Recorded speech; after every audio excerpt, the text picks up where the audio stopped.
How many people are on this call? Well, I You've guess we're got 92 people in the room right now. okay. So you've already opened up and spoken to them, correct? It's about to go live. You're on now.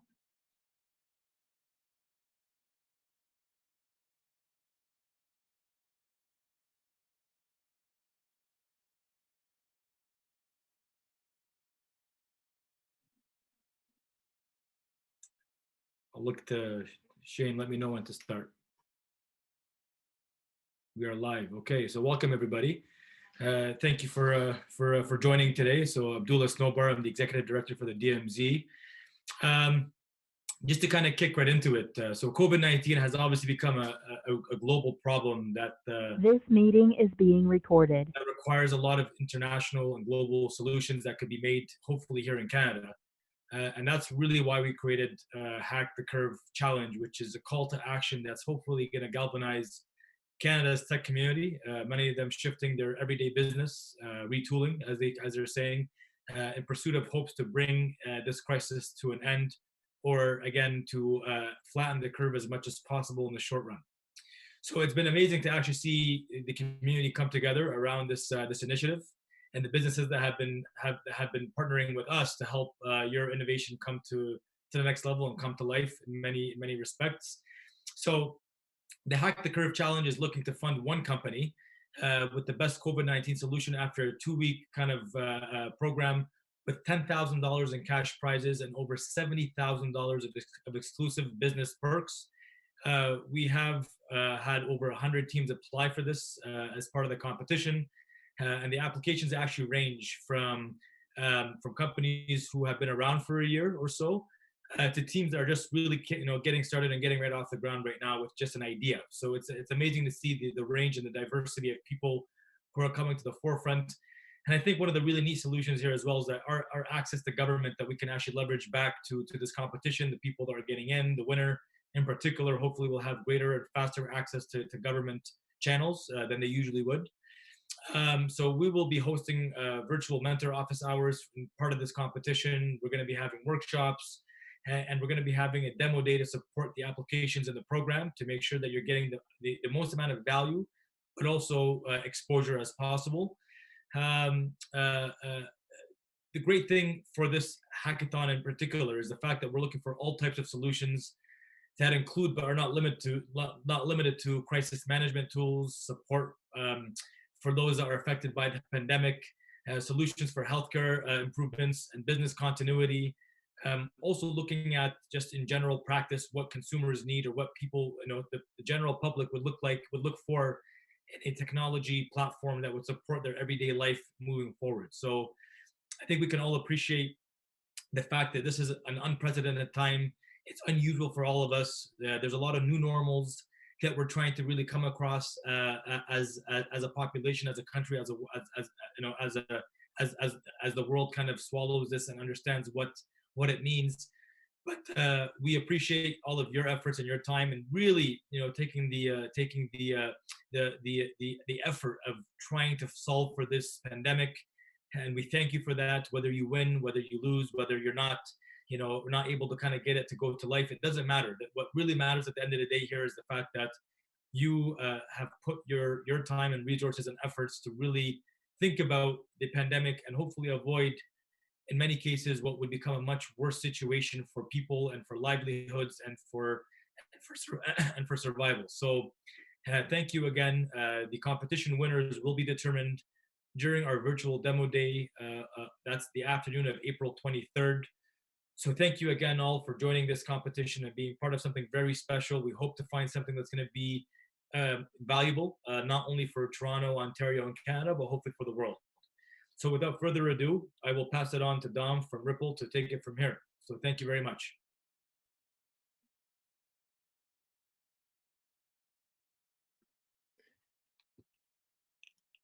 Hey everyone, thank you for joining us. We are just waiting on a connectivity issue, but we should be starting in just a moment with Don's session. Thank you very much.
Hi, everyone. Thank you for joining us for the kickoff and launch workshop for Hack the Curve. We are just waiting on our speaker to join the session, and we will be starting in just a moment. Thank you very much once again for your patience.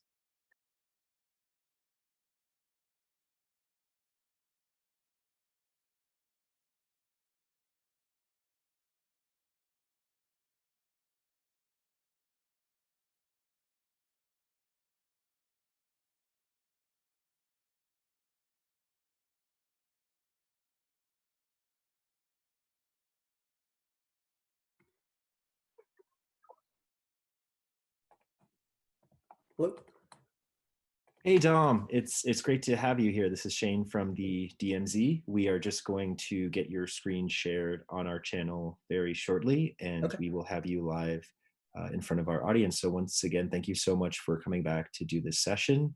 And for everybody that is on the YouTube chat right now, feel free to put any questions you would like to ask to Dom, and we are happy to ask them for you during the presentation, or if you'd like to save them at the end, we'll have some time at the end of the presentation for some questions as well. Great, thank you.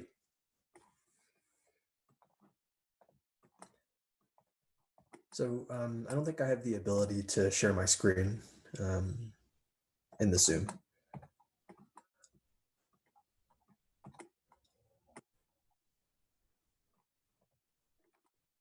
That's good.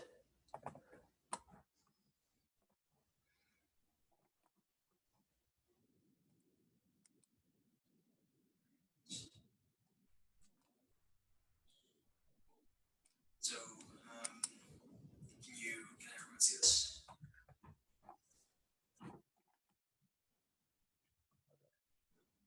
Okay.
So I'm just gonna get started if we're all good now.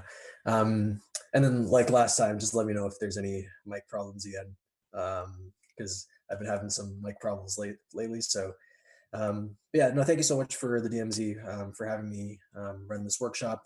Today, we're just going to be really talking about some of the business impacts that we've seen of COVID-19 on the industry, as well as what are some things specifically that companies themselves can do to better prepare themselves for navigating the storm throughout this crisis.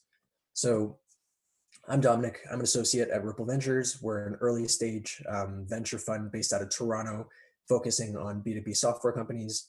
Before this, I was working at Extreme Venture Partners, and before that, I helped out a bunch of student-led startups at the Sandbox Basecamp program.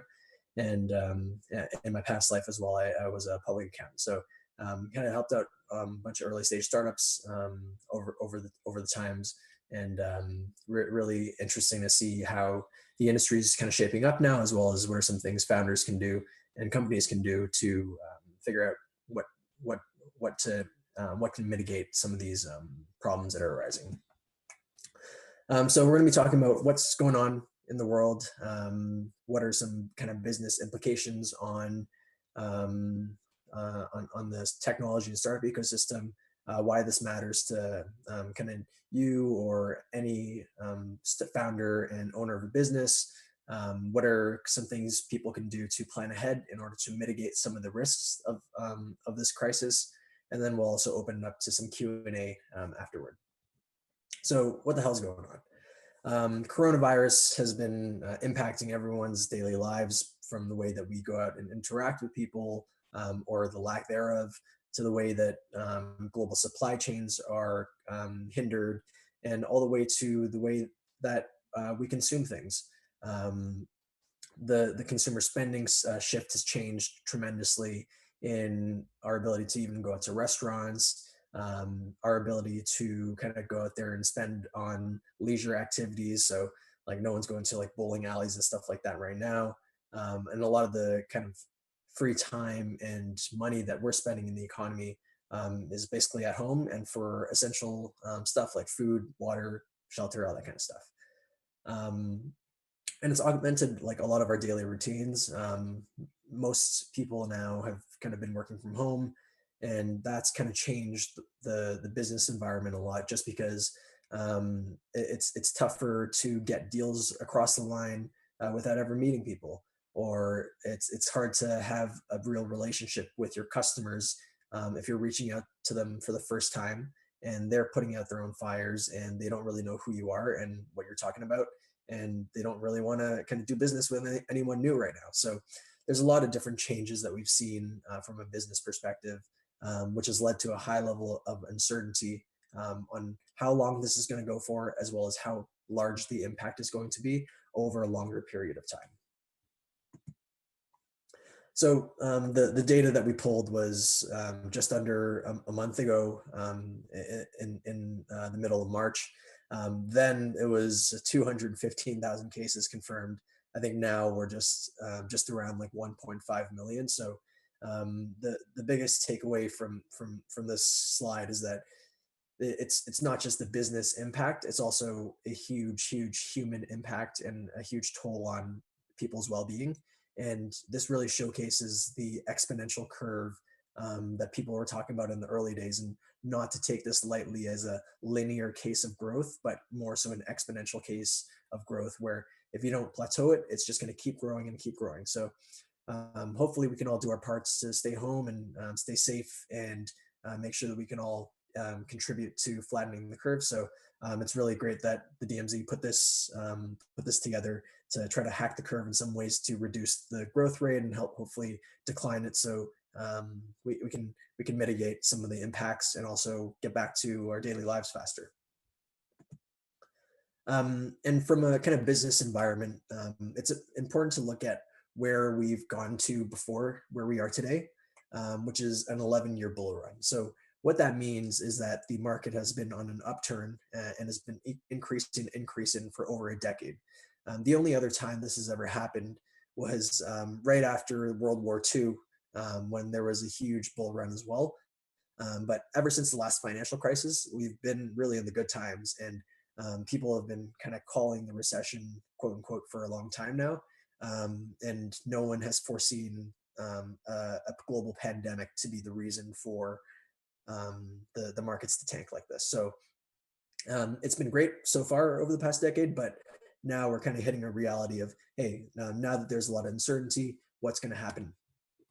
So putting things into perspective, in the financial markets, where we're at right now is around like a 25% drop. The markets have been recovering a little bit over the past week or so, but again, like a lot of that is stimulated by government funding, and like a lot of it's also driven by emotion as well, and the amount of data that's coming out. So the markets really hate uncertainty, but if you compare it to the previous two global kind of financial crises that happened, the 2008-2009 financial crisis, that drop of 40% actually happened over a period of almost like 2 years. And then the dot-com bubble burst also happened over a period of like 2 years. So the amount of value that we've lost in the public markets right now over a very short period of time of around 1.5 to 2 months is actually very quick and expedited versus the kind of slow burn that we've seen in the previous kind of two financial crises. So the core difference right now is that we're in a kind of global health crisis, and the health crisis is turning into somewhat of a forecasted or future kind of economic crisis. Because supply chains are impacted again, as I mentioned, and because people aren't able to go to work, because customers aren't as willing to spend money, or consumers aren't willing to spend that type of money because either they're out of jobs, or they don't have a confidence in the economy, or they just are out of money because they hadn't saved any up, and now they were requiring paycheck to paycheck to pay off some bills, and now there's no money to kind of fuel the economy. So there's a lot of different factors that have come into play because this is a totally different situation than what we've ever seen in the past, and we're seeing the effects and the results be different as well because the situation is drastically different. My fear in this is that the health crisis kind of triggers kind of funding that may or may not be sustainable, and this might drag out maybe 12 to 18 months from now into a real kind of financial crisis and not just a health crisis in the business environment. Because a lot of the debt in North America is around like personal debt, and corporate debt is also at an all-time high. One of our companies, Aptio, they're a data visualization tool and data analytics tool. They put together a really interesting analysis around how the corporate and personal debts at an all-time high, and it's really not sustainable. It's even higher than what it was in the 2008-2009 crisis. So there's a lot of factors at play here that are really uncertain in the business environment, where hopefully things go back to normal, where these companies aren't on such a huge financial strain, where the lenders out there, which are the banks and the governments, they won't be kind of seeing a lot of defaults in the loans that they're writing out right now at very low interest rates. So if you have a question on where this is going, no one really knows, to be honest, but there are 3 different situations that McKinsey put out in a report. I highly recommend you going through this afterward to kind of understand all the different impacts and like what are the situations out there, but we'll just go through the main summary on what the outcomes might be. So the first scenario would be a quick recovery. And most people think that this is kind of out of the question now, since we kind of missed the ball on acting early and acting with enough conviction fast. That's kind of out of the question now, where we have a quick recovery. Now we're kind of waiting for this to peak out and hopefully plateau and diminish. So the majority of people think it's going to be a global slowdown for and people are going to be at home until at least like June or July.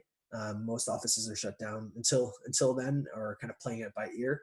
And that's also a reflection of where these corporates and businesses are thinking that this is going to last out to. So hopefully we can kind of hit that peak sooner than later, so that things can slow down, and then we can kind of wait it out for an extra couple of weeks or whatever the time frame is, so that there's no net new cases, and then people can start to go back to work, and the economy can also recover in parallel as well. So the worst outcome is that it's a global pandemic and also an economic recession as well, where it's kind of like an L-shaped fall on the way down, and it takes a long time for the economy to recover back up into what it was before. That's the worst case scenario, where maybe this lasts for another 12 to 24 months. Hopefully not, but that's the kind of expectation if China kind of starts to increase transmission again, and the cases in the U.S. and the Europe areas don't actually plateau anytime soon. And a lot of this is around consumer confidence too.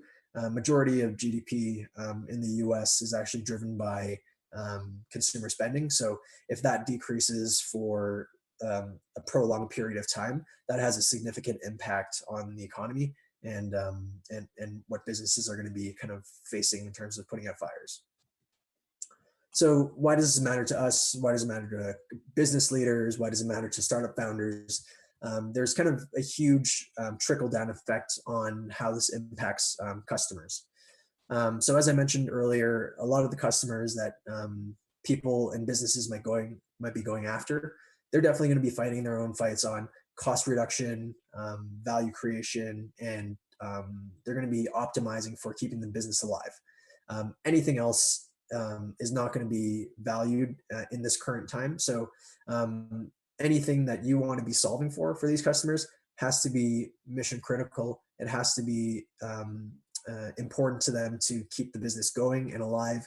And maybe it's a workflow tool, maybe it's a remote kind of collaboration tool or whatever it is, or maybe it's a health solution. Who knows? But there's a lot of different things that go into keeping these businesses going. And really, the fundamental thing is cash. Cash makes these businesses survive. That's how they make payroll. That's how they keep the lights on. So that's why the financial impact of the pandemic has a huge impact from a business perspective, because value gets slashed in the public markets. Those players don't have the same ability to raise cash, or they don't have the ability to kind of raise debt or kind of make sales themselves, and their value gets decreased, and their ability and flexibility to make decisions and go after certain opportunities diminishes. The other thing to think about is how any business transactions, they're going to take a lot longer to actually get through because these procurement pipelines. So like think about the legal fee, the legal processes, the review process internally, technical reviews, all that kind of stuff. All these things will be extremely backlogged, and only the most important solutions that have immediate needs for the customer will be approved. Anything else, again, will be kind of put to the side. Anything that's like an innovation line item budget, that's not going to be important to anyone right now. It's all about how do we keep the business going. And they'll be thinking about like a buy versus build mentality. So they're going to skew to the highest ROI solutions and ignore some of the nice to have options out there. And they're going to be focusing on what cash do we have on hand today? What do we want that to be put to use for? And what do we want our people to be working on and spending time thinking about and working on as well? That's the huge kind of business impact from this pandemic on a customer facing side. And as I mentioned, the fundamental basis of almost every business is capital and cash in order to kind of build product, hire sales and marketing teams, get to scale, hopefully get to profitability at some point. The foundation is capital. And for venture-backed startups or really early stage companies, this is usually the case. So the huge business impact here is that if these companies are unable to raise capital or they're unable to finance their own operations with cash, then they won't be able to build product, they won't be able to sell anything, they won't be able to scale, and so forth. So that's the important thing to understand from your own business perspective, as well as who you might be trying to help out. So what are they struggling with? What are some impacts on them? Do they have the capital to survive themselves? And if not, are they the better opportunities for us to go after right now if they are struggling so much themselves? So those are some things to think about. But obviously some of the best startups have been built during downturns. So from what we've seen in the past, Google and Salesforce were built during the .com burst. You've had a bunch of handful of really huge companies being built during the financial crisis as well. But the one thing to keep in mind when you're kind of building solutions and building businesses during this crisis is that what you're building has to be something that's extremely sticky and extremely important. So if you think about Google and Salesforce, those are two things that have been kind of key legacy solutions that people have stuck with over the past decades.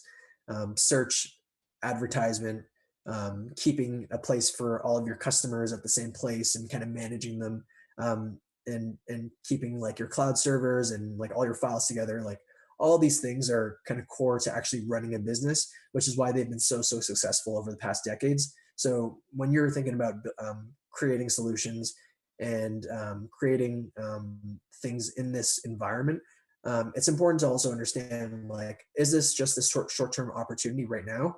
Or is this solution that we're building also applicable in a climate and a time outside of what's going on today? So 5, 10 years from now, is this still going to be a huge problem that doesn't have a solution to it? And is this going to stick throughout time, no matter what environment goes through? So if you think about like Salesforce, for example, no matter what, in great business times, in bad business times, either way, you're still going to need a CRM, and you're going to need something to manage your customers. So that's something to keep in mind as you go forward. So how should you plan from a business perspective for this crisis? There's two kind of main things around budget and run rate review, and there's some things around like sales forecasts that we're encouraging some of our portfolio companies to do. But the important thing is to look at data and remove the emotion from decision making. If you're going to make a decision, don't make it lightly, make it with conviction, and kind of make them now versus kind of stringing it along later on. So whatever project or kind of business that you're working on, as a management team or as co-founders on that, it's important to understand like where you're at right now and how much cash do you have in the bank. And based on what you're spending right now and maybe no new revenue, how long do you have left? Based on current spend in various scenarios on revenue decline, how long do we have left? If you're just starting out right now and you don't have that much cash or expenses in the first place, then you might even be in a better situation than a lot of companies that have a lot of spend, but they don't have any revenue, and they've kind of invested all this capital up front, but it might be on a standstill right now. But if you're starting on a new project or a new company, then you might be in a better position because you have everything to gain and almost nothing to lose. So from a budget and runway review, it's important to understand these different things depending on where you're at in that life cycle. But if you're going to think about like how do we sustain this project or this company, it's important to think about cash accounting versus booked accrual accounting, and that's important because the invoices and the sales contracts aren't going to keep the business alive. It's the cash actually coming in from those customers that are going to keep your business alive. So understand the business from that perspective, and you'll be able to better forecast out when you can pay people and when you can get money to be able to continue on. The other things to consider when you're looking at your existing budget would be managing external suppliers. What are some projects or solutions that we're paying for today that you can reduce or postpone at a later date? If any of you are building like cloud solutions, there has to be some kind of Amazon or Google credits out there to help you out with some of these cloud hosting service costings.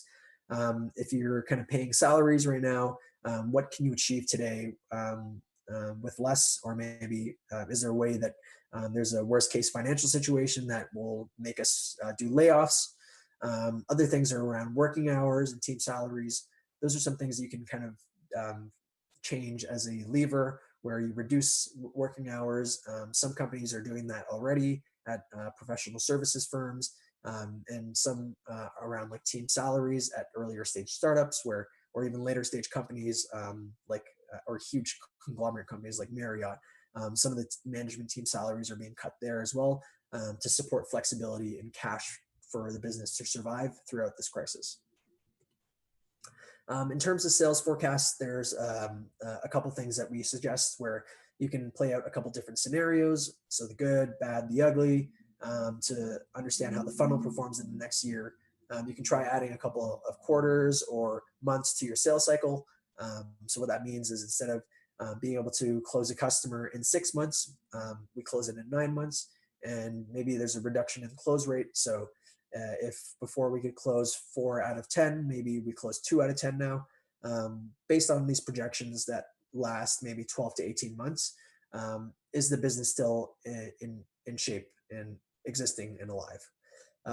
You want to also ask existing customers if they want to hold a subscription for a certain period of time, or if a discount would help, and all that kind of stuff.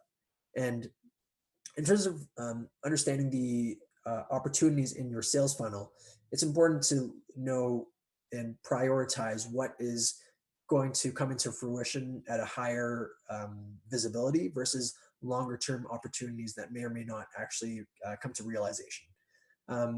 and this is a key kind of point to consider from the business environment, because no matter what size company you are, from idea stage all the way to huge like corporations and Fortune 500 companies, I'm almost certain that all of them are going through the sales forecast projection, and they're going through different COVID-19 scenarios where this lasts 6 months, 12 months, 18 months, and based on each of those scenarios, they're making decisions by a certain date because they will have data to support that.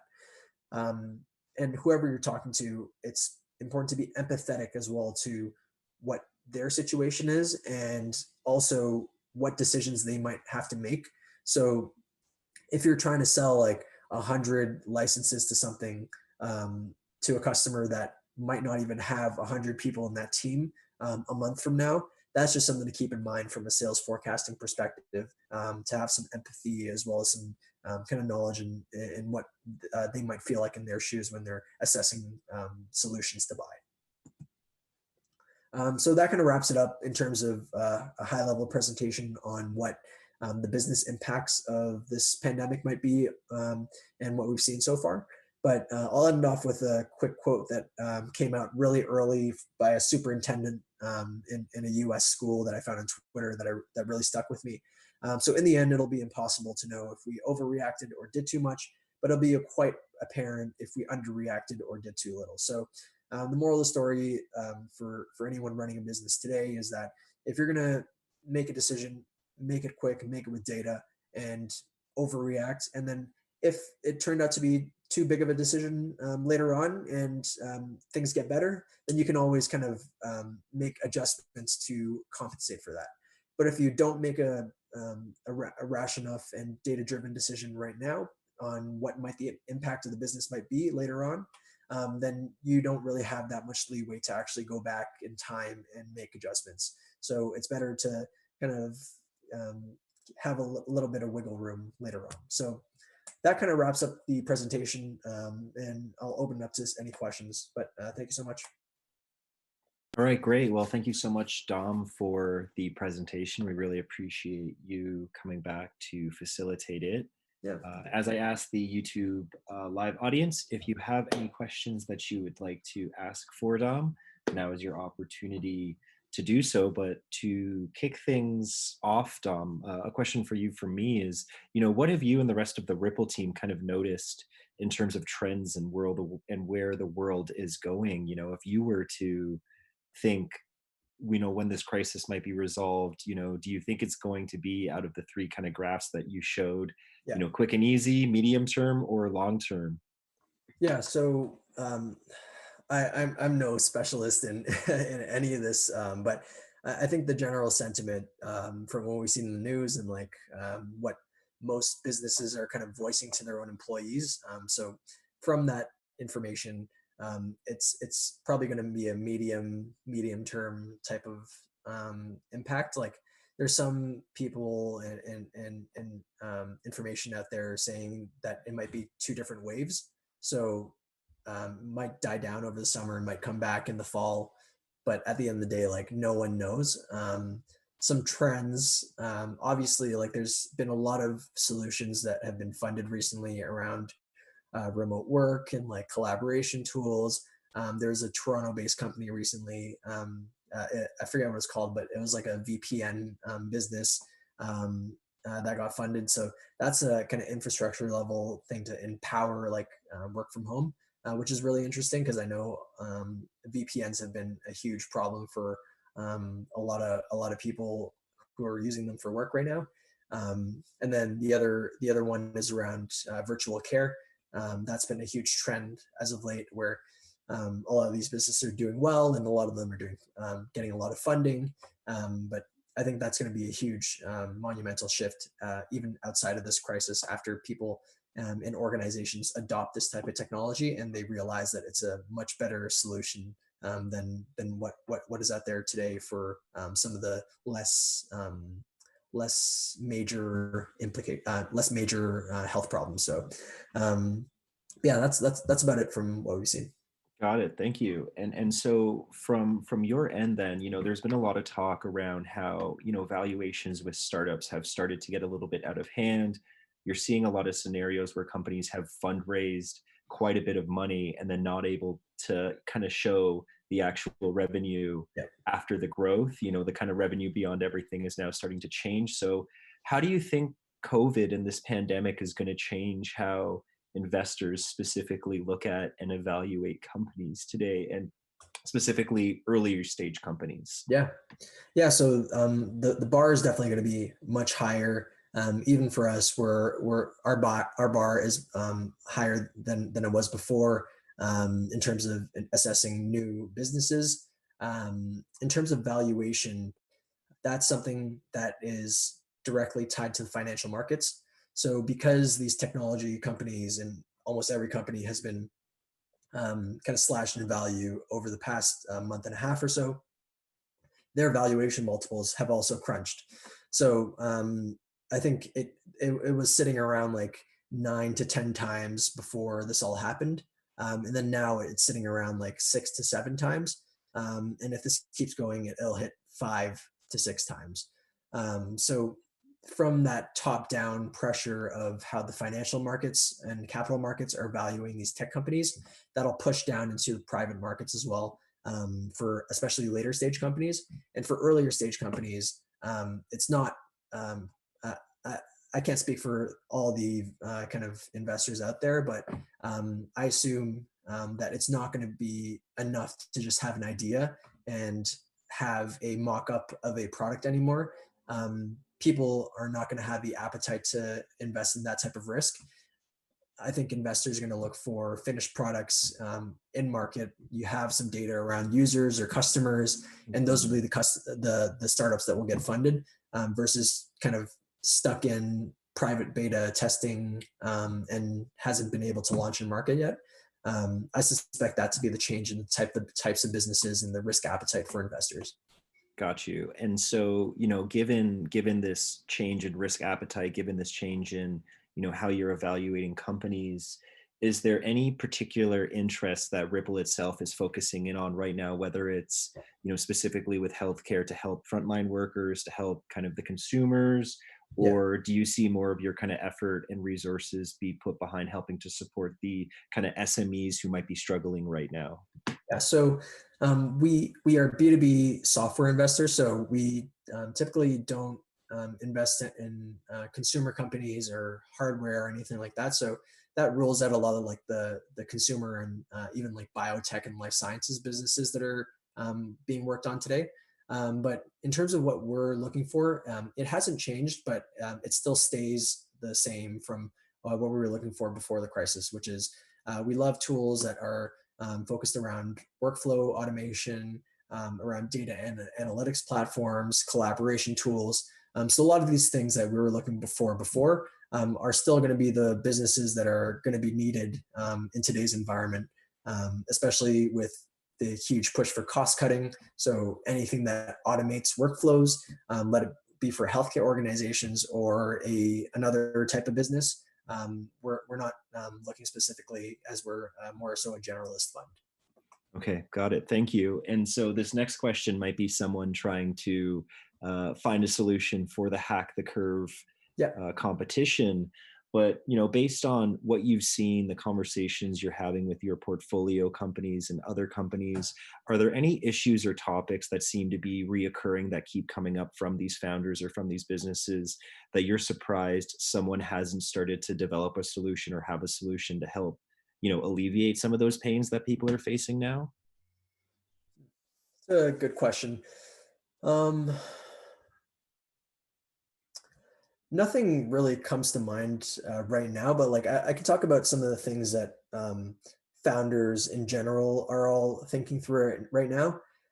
It's, hey, like we have never, maybe some teams have, but I think a lot of teams have never actually worked like fully remote before. So how do we keep in touch with one another properly? Like we have some teams where they're having like Google Hangouts lunches together just to have that kind of outside of a Zoom call that has a agenda to it where we're talking about like product or sales. is there a time where we can actually just like hang out and like have office talk and like water cooler talk, as they say. That's one thing. The other thing where I've seen and heard about a lot of struggles with is actually finding the line between work life and private life, just because people are kind of working and living in the same space 24/7 basically, where it's very hard to separate the two and not feel attached to work every single moment of your life while you're kind of in quarantine. That's a problem that we've seen from kind of like a mental health slash just like awareness side. And for there's a lot of blog posts out there around like how do we manage like having kids in the house, managing like keeping them educated and keeping their kind of mind stimulated, because some of them are on like Zoom call schools now, and some of them might not have anything going on. So for the parents who are also founders, that's one other problem that we've seen be a struggle so far. All right, perfect. So Dom, that is it from questions. So thank you once again so much for joining us this afternoon to do the workshop. Thank you. We had just over 100 people watching it right now, so definitely a very captivated audience. Awesome. For all of you who are participating in the Hack the Curve challenge, we will be following up this presentation with the recording and the deck for all of you. We'll also be following up with an invitation to join our Slack group specifically created for the Hack the Curve competition. So you should see that in your inbox later today. If you don't, please let us know. We're happy to kind of look into it a little bit further. Once again, though, Dom, thank you so much for the presentation. We really appreciated you being a part of it. For everyone who's joined us, remotely, thank you for joining. Dom, thank you so much once again. Everyone, enjoy the rest of your. I think it's Wednesday today. It's hard to keep track of what days are. I've lost track of time. Weekends don't really exist anymore. But anyway, everyone, thank you so much. We can't wait. We're so excited to have kicked off Hack the Curve with this session. We're going to be doing it for the next 2 weeks with our demo day on the 23rd. More information will definitely be coming out over the course of the next few days. Once again, everyone, thank you so much. And until next time. Bye.